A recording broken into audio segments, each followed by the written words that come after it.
Guys, mentor Sunil आपके सामने हाजिर है आस्था स्पीच एंड हियरिंग केयर के यूट्यूब चैनल पर ऑटिज्म एडीएचडी से जुड़ी हुई बहुत सारी जानकारियां लेकर के। तो दोस्तों, ये हो गया मजाक। अब आगे बढ़ते हैं। इम्पोर्टेंट चीज़ आपको बताता हूँ। आज का टॉपिक बहुत ही इंटरेस्टिंग टॉपिक है। आपने इससे पहले इसके बारे में काफ़ी सारी चर्चा सुनी होगी, लेकिन आपको साइंटिफिक एविडेंस, आपको रिसर्च का पूरा निचोड़ मैं यहाँ पर आपको बताऊँगा इसके बारे में।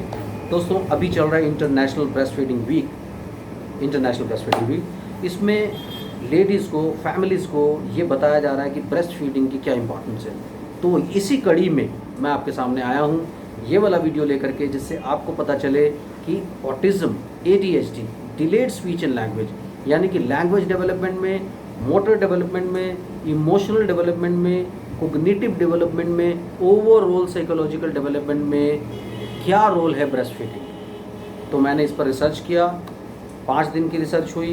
1 से 5 तक बहुत सारे टॉपिक मैंने भी स्टडी किए, थोड़ा सा मैंने भी पढ़ा था।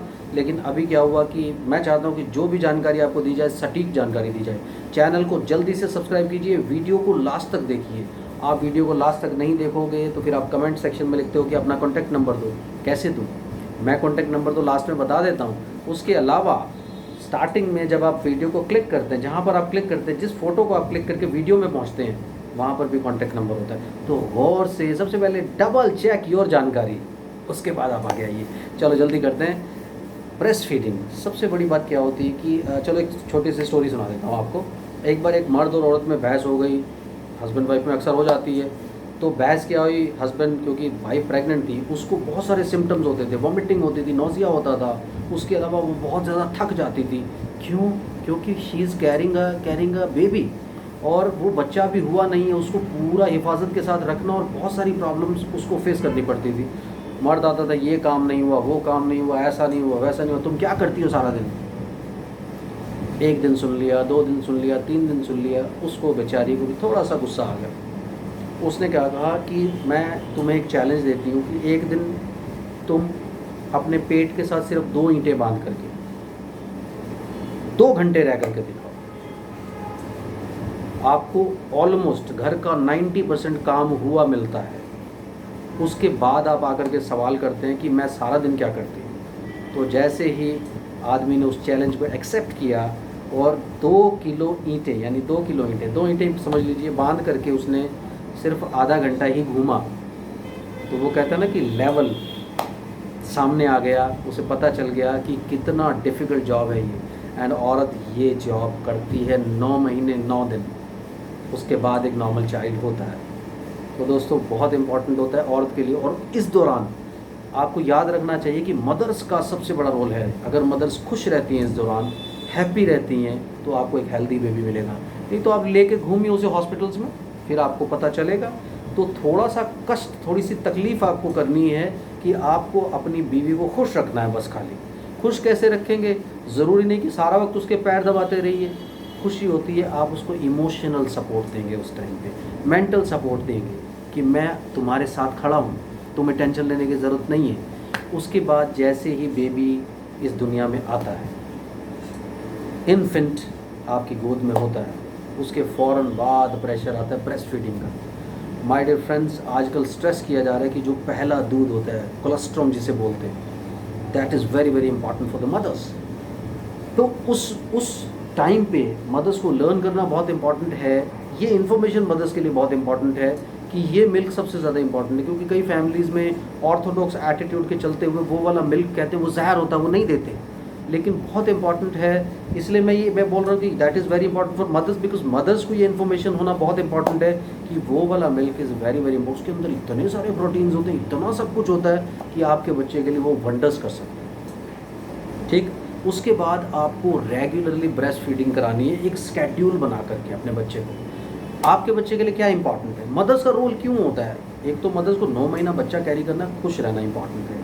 अब आप खुश नहीं रहते हो, आप स्ट्रेस में रहोगे, झगड़ा करते रहोगे, लड़ाइयाँ होंगी, ये होगा वो होगा, आप समझिए साइकोलॉजिकली आप अपसेट हो रहे हो और वो सारी वेव्स आपके बच्चे पे ट्रैवल कर रही हैं। आपने महाभारत में एक कहानी सुनी होगी कि अभिमन्यु जब होने वाला था पैदा, तो अर्जुन अपनी पत्नी को, अपनी बीवी को स्टोरी सुना रहे थे, चक्रव्यूह को वेदना बता रहे थे।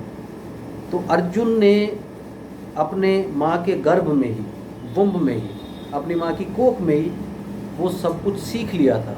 क्यों? क्योंकि अर्जुन की स्टोरी को वो सुन रहा है। यानी जो भी मोमेंट, ये अब साइंटिफिकली भी प्रूव हो चुका है कि जो भी मोमेंट आपके बच्चा होने के पहले आपके पूरा फैमिली में होती हैं, जो बातें होती हैं, जो चीज़ें होती हैं, वो सारी इफ़ेक्ट डालती हैं आपके बच्चे पे। ये साइंटिफिक स्टडीज़ है, कोरिलेट कर आप बहुत सारा लिटरेचर इस पर देख सकते हो, बहुत सारी चीज़ें इस पर देख सकते हो। तो दोस्तों, जब अभिमन्यु सीख सकता है चक्रव्यूह को वेदना उस दौरान, तो आप समझिए कि आपका बच्चा भी सब कुछ सुन रहा है, सब कुछ सीख रहा है।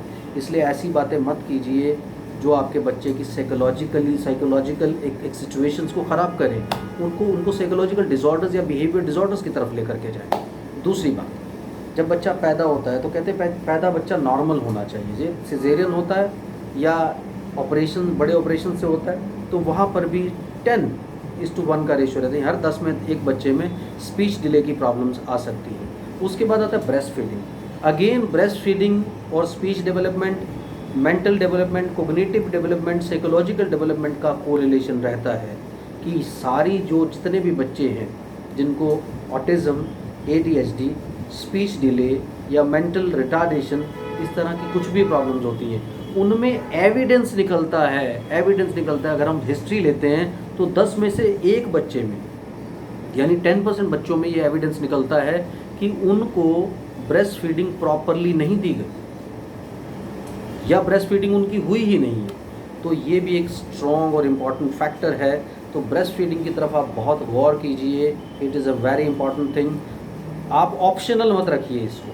अगर आप ऑप्शनल रखते हैं, अगर आपको नहीं, ऐसा कुछ कई लेडीज़ होते हैं जो अनफॉर्चुनेटली उनकी ब्रेस्ट में से मिल्क नहीं प्रोड्यूस हो पाता, तो वो कुछ ऐसी टैबलेट, ऐसी मेडिसिन, ऐसी थेरेपी होती है जो स्टार्टिंग में कोशिश कर सकते हैं। फिर भी नहीं होता तो आप याद रखिए कि अपने बच्चे को अपने सीने से लगा करके रखिए, वो कमी आप पूरा करने की कोशिश करें। क्योंकि ये ब्रेस्ट फीडिंग खाली ब्रेस्ट फीडिंग नहीं होता। अगर आप साइको एनालिसिस थोड़ी सी पढ़ते हैं तो इनफेंटाइल सेक्सुअलिटी, फ्रॉइड ने ये एक थ्योरी दी थी जिसे इनफेंटाइल सेक्सुअलिटी बोलते हैं। यानी जैसे एडल्ट लोगों का सेक्सुअल एक एक्सप्रेशन होता है, ऐसे बच्चों का भी। Sex does not mean that physical intercourse. Sex का मतलब ये होता है कि क्लोजनेस। आप इसको दूसरे एंगल से नॉर्मली ले लेते हैं। You don't take it normally, आप इस पर अनकंफर्टेबल हो जाते हैं। My dear friend, infantile sexuality यानी इन्फेंटाइल अप्रॉक्सिमिटी, क्लोजनेस, तो वो बहुत इंपॉर्टेंट फैक्टर होता है। जब आप अपने बच्चे को ब्रेस्ट फीड कराती हैं तो आप अपने बच्चे को क्लोज लेती हैं, अपने सीने के क्लोज लेती हैं, छाती के क्लोज लेती हैं। तो वो बहुत इंपॉर्टेंट चीज़ है। वो फीलिंग, वो बच्चे में भी एक फीलिंग होती है कि जैसे मैंने बोला कि ये फ्रॉइड ने कहा, infantile sexuality is a very very important factor. जैसे बड़े लोगों को क्लोजनेस से, सेक्स से सेटिस्फेक्शन मिलती है, ऐसे ही जो छोटे बच्चे होते हैं उनको भी अपने पेरेंट्स, वो फीलिंग इक्वल हो सकती है उसमें। जब आप मदर्स अपने बच्चे को ये फीलिंग देती हैं, उससे अपने क्लोज लेती हैं, that is a very important thing. और इसकी वजह से कई बार आपके बच्चे behaviour disorder, psychological disorder, speech disorder, autism, ADHD का शिकार हो जाते हैं क्योंकि वो क्लोजनेस आपने नहीं दी।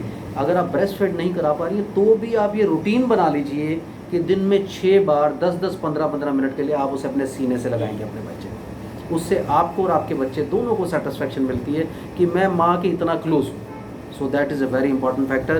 तो मेरा नंबर है 8166790299, ये इंडिया का नंबर है। अगर आप इंडिया के बाहर से कॉल कर रहे हैं तो 0091 इंडिया का ISD कोड ज़रूर लगा लें। इंडिया के लिए कंसल्टेशन 1000, इंडिया के बाहर के लोगों के लिए कंसल्टेशन है 2000 रुपीज़। तो ये आपको ट्रांसफ़र करने के बाद, अपने बच्चों को वीडियो भेजने के बाद मेरा कंप्लीट डायग्नोस्टिक काउंसलिंग मिल जाता है। तो दोस्तों, ऐसे वीडियोज़ के लिए आप कमेंट सेक्शन में ज़रूर लिखते रहिए, जिससे कि ये नए इंसाइट्स आते रहे, नई चीज़ें बनती रहें। All the best, bye bye.